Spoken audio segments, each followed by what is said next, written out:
Students, all of you welcome to the class. ഇന്ന് നാം activity question സൈഡാണ്, അതായത് going out for a walk എന്ന ലെസൺ ബേസ്ഡ് ആയിട്ടുള്ള ആക്ടിവിറ്റീസ് ആണ്. അതായത് ആക്ടിവിറ്റി 2 ഇതിൽ പറയുന്ന പേഴ്സണൽ എസ്സേ ആണ്. അപ്പോൾ ആ പേഴ്സണൽ എസ്സേയുമായി ബന്ധപ്പെട്ട് തന്നിരിക്കുന്ന മാറ്റം എന്താണെന്ന് നമുക്ക് നോക്കാം. Read the note and tips on personal essay given on page 152 and 153 of the text.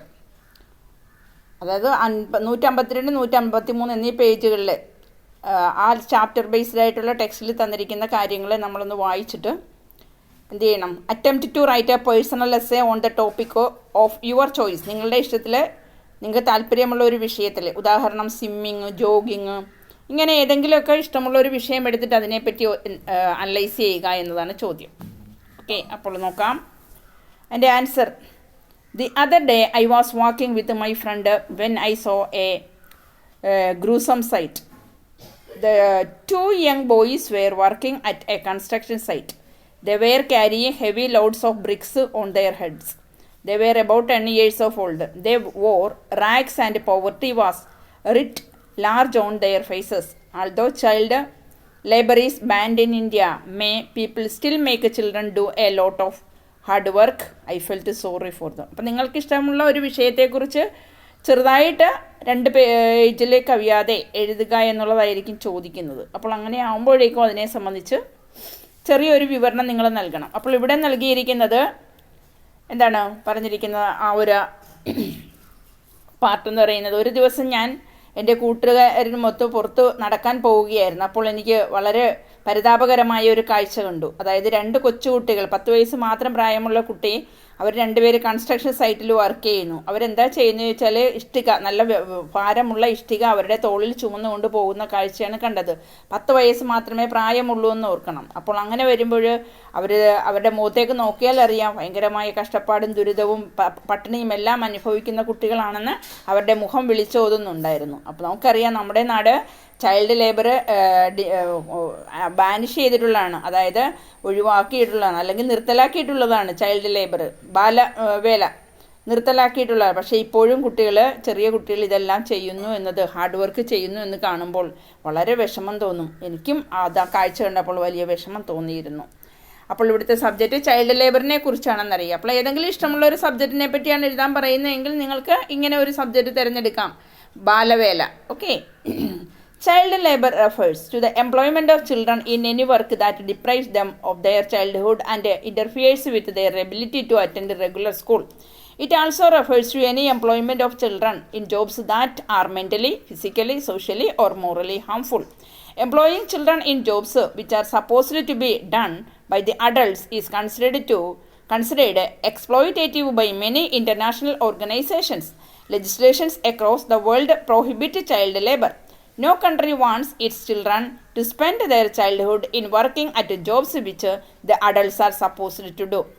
അപ്പോൾ ബാലവേല എന്ന് പറഞ്ഞാൽ എന്താണ്? കുട്ടികളെ കൊണ്ട് പണിയെടുപ്പിക്കുക. അതായത് 10 വയസ്സ് എന്ന് പറയുമ്പോഴേക്കും ആ 10 വയസ്സിന് താഴെയുള്ള കുട്ടികളെ കൊണ്ട് യാതൊരു തരത്തിലുള്ള ജോലിയും ചെയ്യിക്കരുതെന്ന് നിയമം അനുശാസിക്കുന്നുണ്ട്. അപ്പോൾ അങ്ങനെ കുട്ടികളെ കൊണ്ട് ചെയ്യിക്കാനാവാത്ത ജോലിയെല്ലാം ചെയ്യിക്കുക. എന്നിട്ട് അവരുടെ ചെറുതായിട്ടുള്ള പ്രായത്തിൽ കുട്ടികൾ സ്കൂളിൽ പോയി പഠിക്കേണ്ട ആ ഒരു സമയത്ത് ഇത്തരത്തിലുള്ള ജോലി അവരെ കൊണ്ട് എടുപ്പിക്കുക. അതാണ് ബാലവേല എന്ന് പറയുക.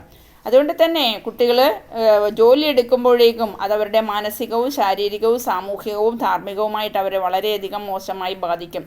അപ്പോൾ കുട്ടികളെ കൊണ്ട് ഇത്തരത്തിലുള്ള ജോലി എടുക്കൽ തീർച്ചയായിട്ടും അത് മുതിർന്നവർ ചെയ്യുന്നത് അത് തികച്ചും അവരെ ചൂഷണം ചെയ്യുന്നതാണ് എന്ന് നമുക്ക് സാധിക്കാം. പല ഇൻ്റർനാഷണൽ തലത്തിലുള്ള, അന്തർദേശീയ തലത്തിലുള്ള സ്ഥാപനങ്ങൾ പോലും ഇത്തരത്തിൽ കൊച്ചുകുട്ടികളെ കൊണ്ട് ചൂഷണം ചെയ്യുന്ന തരത്തിൽ ജോലി ചെയ്യിക്കാറുണ്ട്.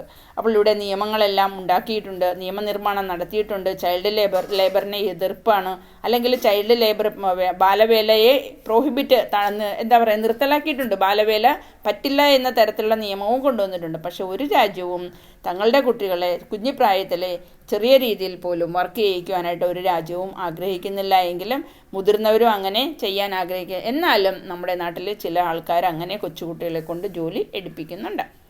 Then child labor was employed to varying extents through most of history. Before 1940, many children between the ages of 5 to 14 were made to work in Europe, the USA and various colonies of European powers. These children worked in agriculture, home-based assembly operations, factories, and even in mining. Some worked night shifts lasting 12 hours. With the rise of household income, availability of schools, and passage of child labor laws, the incidence of child labor rates fell. Okay. ബാലവേല തീർച്ചയായിട്ടും പലതരത്തിലാണ്. അതിൻ്റെ തോത് ഓരോ രാജ്യങ്ങളിലും വ്യത്യസ്തമാണ്. ബാലവേലയുടെ ചരിത്രം പരിശോധിക്കുകയാണെങ്കിൽ 1940 മുന്നോടിയായിട്ട് പലയിടങ്ങളിലും പല കുട്ടികളും ബാലവേല ചെയ്യുന്നതായിട്ട് കാണുന്നുണ്ട്. അതായത് 5 വയസ്സ് മുതൽ 14 വയസ്സ്, ആ ഒരു 5നും 14നും ഇടയിൽ പ്രായമുള്ള കുട്ടികളെ യൂറോപ്പിലെ അതുപോലെ USA ഇവിടെ വിവിധ കോളനീസ് എല്ലാം തന്നെ യൂറോപ്യൻ ആധിപത്യ ശക്തികൾ കുട്ടികളെ കൊണ്ട് ജോലി എടുപ്പിക്കുന്നുണ്ട് എന്നുള്ളതാണ് ചരിത്രം മനസ്സിലാക്കാൻ സാധിക്കുക. അപ്പോൾ ഇവിടെയെല്ലാം തന്നെ കുട്ടികൾ പണിയെടുക്കുന്ന ഇടങ്ങളെന്നും നാം ഒന്ന് ശ്രദ്ധിച്ചാൽ അറിയാം. അഗ്രികൾച്ചർ, അതുപോലെ home based assembly operations, factories, മൈനിങ്ങിൽ വരെ കുട്ടികളെ കൊണ്ട്, ഖനന മേഖലയിലൊക്കെ വരെ കുട്ടികളെ കൊണ്ട് ജോലി എടുപ്പിച്ചിട്ടുണ്ട്.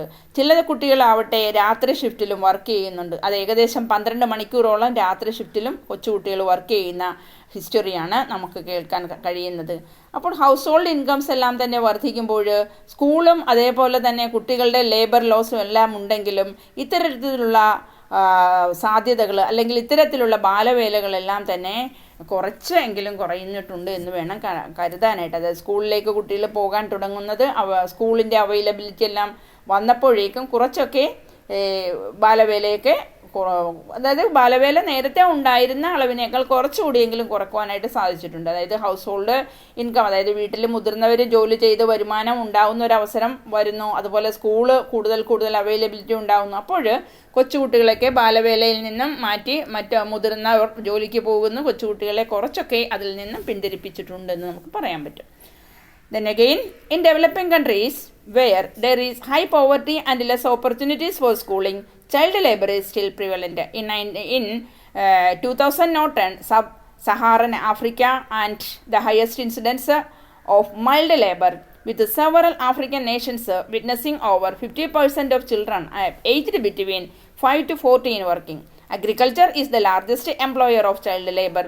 Vast majority of child labor is found in rural areas and informal urban economy.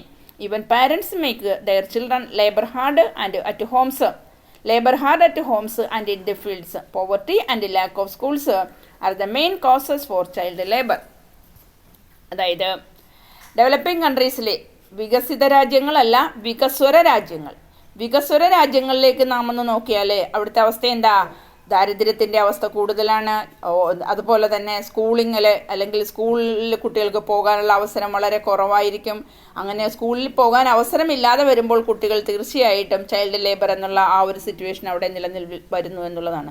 2010 Saharan African എന്നുള്ള ആ ഒരു ഏരിയയിലേക്ക് നാം നോക്കുകയാണെങ്കിൽ അവിടെ ഇതിലുള്ള സംഭവങ്ങൾ ഒരുപാട് incidents of mild labour, with several African nations witnessing over 50% of child aged between 5 to 14 working. അതായത് ഈ ഒരു ഏരിയയിലേക്ക് നോക്കുമ്പോഴേക്കും മൈൽഡ് ലേബറാണ്. മൈൽഡ് ലേബർ എന്ന് പറഞ്ഞാൽ കാര്യമായ രീതിയിലുള്ള തൊഴിലില്ലായ്മ, അല്ലെങ്കിൽ ഒരുപാട് മുതിർന്ന ആൾക്കാരുടെ തൊഴിൽ എടുക്കുന്നവരുടെ എണ്ണം കുറയുന്നു.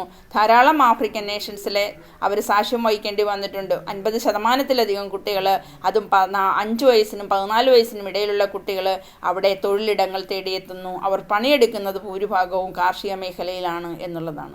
അപ്പോൾ agriculture is the largest employer of child labour. തൊഴിൽവേല അല്ലെങ്കിൽ ബാലവേല എന്ന രീതിയിൽ അവർക്ക് തൊഴിൽ കൊടുക്കുന്നത് ആരായിരിക്കും? അത് അഗ്രികൾച്ചറിലൂടെയാണ്. അവരാണ് ലാർജസ്റ്റ് എംപ്ലോയർ ആയിട്ട് നിന്നിരിക്കുന്നത്. അതുകൊണ്ട് തന്നെ നമുക്ക് പറയാം ബാലവേലയുടെ ഭൂരിഭാഗവും ഗ്രാമീണ മേഖലയിലാണ് ഉണ്ടാകുന്നത്. അതുപോലെ തന്നെ ഇൻഫോർമൽ അർബൻ എക്കോണമിയിലും ഇത് നടപ്പിലാകുന്നുണ്ട് എന്ന് പറയേണ്ടി വരും. Even parents make the children labour hard at Holmes and in the fields. അതായത് പാരൻസ് പോലും കുട്ടികളെ ചെറുപ്രായത്തിൽ അവരെ കൊണ്ട് ഇവിടെ പാടത്തും അതേപോലെ മറ്റുള്ള ഇടങ്ങളിലൊക്കെ പണിയെടുപ്പിക്കാൻ പാരൻസും ചിലർ ശ്രമിക്കുന്നുണ്ടെന്ന് പറയേണ്ടി വരും. എന്താ കാരണം? അതിന് കാരണം പോവർട്ടിയാണെന്ന് തന്നെ പറയാം. Poverty and lack of schools. സ്കൂളിൽ പോകാനുള്ള അവസരം അവർക്കില്ലാതെ വരുന്നു. പോവർട്ടി, കഷ്ടപ്പാടും ദാരിദ്ര്യവും ഒക്കെ വരുമ്പോഴേക്കും ഇത് പാരൻസിനെയും നിർബന്ധിതരാക്കുന്നു കുട്ടികളെ കൊണ്ട് പണിയെടുപ്പിക്കാനായിട്ട്. Okay. In Kerala, which is called God's own country, we see certain children from other states employed in the homes of the well-to-do to work as servants, to do household chores. Making the children work like a servant is a sin against God and man. When the rich people send their own children to school, these poor boys and girls stand looking helplessly at their miserable plight. You can try to prevent child labor by reporting such cases to the police or to some other authorities. നാം കേരളത്തിലെ അവസ്ഥയിലേക്കൊന്ന് നോക്കിയാൽ നമുക്ക് എന്ത് മനസ്സിലാക്കാൻ സാധിക്കും? കേരളത്തിലും ഈ പറയുന്നത് പോലെ മറ്റ് സംസ്ഥാനങ്ങളെ അപേക്ഷിച്ച് കേരളം എന്ന് പറയുന്നത് എന്താ പറയുക, എല്ലാ തരത്തിലും മുന്നിൽ നിൽക്കുന്ന, എല്ലാ കാര്യങ്ങളിലും മുന്നിൽ നിൽക്കുന്ന വേറിട്ടൊരു സംസ്ഥാനമാണ് എന്ന് നാം അവകാശപ്പെടുമ്പോഴും ഇവിടെയും ഉണ്ട് ചില കുട്ടികൾ സെർവൻ്റായിട്ട് ഹൗസ് ഹോൾഡ് ജോലി അതുപോലെയുള്ള കാര്യങ്ങളിലെല്ലാം ഇടപെട്ട് പോകുന്ന കുട്ടികൾ ഇവിടെയുണ്ട്. അപ്പോൾ അതുകൊണ്ട് തന്നെ കുട്ടികൾ ഒരു സെർവൻ്റ് എന്ന രീതിയിൽ ജോലി ചെയ്യുന്നത് അത് ശരിക്കും പാപമാണ് ദൈവത്തിൻ്റെയും, അതായത് മനുഷ്യനെ സംബന്ധിച്ചും ദൈവത്തിനും. അത് കൊച്ചു കുട്ടികളെ കൊണ്ട് പണിയെടുപ്പിക്കുക എന്നത് മഹാപാപമായിട്ടാണ് നമ്മുടെ ഇടയിൽ കണക്കാക്കി പോരുന്നത്. അതുകൊണ്ട് വലിയ വലിയ സമ്പത്തുള്ള ആൾക്കാർ അവരുടേതായ കുട്ടികളെ വലിയ വലിയ സ്കൂളിലൊക്കെ അയച്ച് പഠിപ്പിക്കുമ്പോൾ ഇവിടുത്തെ പാവപ്പെട്ട കുട്ടികൾ, പെൺകുട്ടികളും ആൺകുട്ടികളെല്ലാം തന്നെ നിസ്സഹായരായിട്ട് അവർ വളരെ മിസറബിളായിട്ടുള്ള വളരെ ദയനീയമായ ഒരു അവസ്ഥയിൽ കഴിഞ്ഞുകൂടുന്ന അവസ്ഥ ഇവിടെ ഉണ്ട്. അതുകൊണ്ട് ഇത്തരം സാഹചര്യത്തെ നിർബന്ധമായി നാം ഒഴിവാക്കേണ്ടതാണ്. നിങ്ങളുടെ ശ്രദ്ധയിൽ ഇത്തരം സാഹചര്യം നമ്മളുടെ ഈ ചുറ്റുവട്ടത്തെ എവിടെയെങ്കിലും കാണാനിടയായാൽ നിങ്ങൾ ഇത്തരം സാഹചര്യത്തെ റിപ്പോർട്ട് ചെയ്യുക. പോലീസിനെയോ മറ്റുള്ള ബന്ധപ്പെട്ട അധികാര തലങ്ങളിലെയോ നിങ്ങൾ അറിയിക്കുവാനായിട്ട് ശ്രദ്ധിക്കുക എന്നുള്ളതാണ്.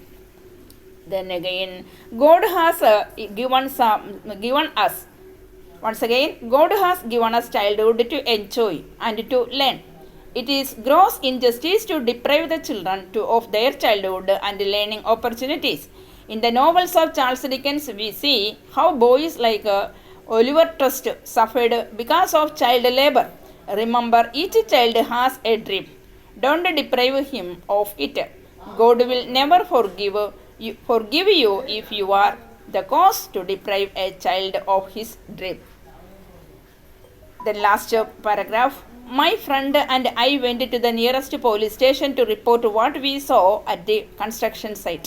The policeman sitting there took down our complaint. But will the police take any action against those who employed the boys who work there? We could only hope they will. അപ്പോൾ അതിൻ്റെ ബാക്കി, ദൈവത്തിന് പോലും കുഞ്ഞിപ്രായത്തിലെ കുട്ടികളെ കൊണ്ട് ജോലി എടുപ്പിക്കുന്നതിനോട് ഇഷ്ടക്കേടാണ്. അതുകൊണ്ട് കുട്ടികളുടെ കുഞ്ഞിപ്രായം ആസ്വദിക്കാനുള്ളതാണ്. അവർക്ക് പഠിക്കുവാനും അവർക്ക് കളിക്കുവാനും ഉള്ള പ്രായമാണ്. അതുകൊണ്ട് അവരോട് അനീതിയായിട്ടൊന്നും അവരെ തടയരുത്. പഠിക്കാനുള്ള അവസരം അവർക്ക് നിഷേധിക്കരുത്. പഠിക്കാനുള്ള അവസരത്തിൽ തന്നെ അവർക്ക് മുന്നോട്ട് കൊണ്ടുപോകാനുള്ള സൗകര്യവും അതിനുള്ള സാഹചര്യവും ഉണ്ടാവണം. അനീതിയായിട്ട് കുട്ടികളോട് മുതിർന്നവരാരും കുഞ്ഞിപ്രായത്തിൽ അവരോട് പെരുമാറരുത്. അവർക്ക് അവസരങ്ങൾ ഉണ്ടാക്കി കൊടുക്കുവാനായിട്ട് ശ്രദ്ധിക്കണം. അതേപോലെ തന്നെ നമ്മൾ ചാൾസ് ഡിക്കൻസിൻ്റെ നോവലിലേക്ക് നോക്കുമ്പോൾ നാം കാണാനിടയുള്ള ഒരു കഥാപാത്രമുണ്ട്, അതായത് ഒലിവർ ട്വിസ്റ്റ്. ഇതുപോലുള്ള ഒരു കുട്ടിയുടെ കഥയാണ്. ഒലിവർ ട്വിസ്റ്റ് കുഞ്ഞിപ്രായത്തിൽ ഒരുപാട് ചൈൽഡ്ഹുഡിൽ അനുഭവിക്കേണ്ടി വരുന്ന കഥ അതിനകത്ത് പറയുന്നുണ്ട്. അവിടെയും ഈ ബാലവേലയെ തുടർന്നുള്ള കാര്യമാണ് അതിൽ പ്രതിപാദിക്കുന്നത്. അതുകൊണ്ട് നാം ഓർക്കേണ്ടത് എന്തെന്നാൽ, കൊച്ചു കുട്ടികൾക്ക് അവർ നാളെയുടെ പ്രതീക്ഷയാണ്. അവർക്ക് അവരുടേതായ സ്വപ്നങ്ങളുണ്ടാകും.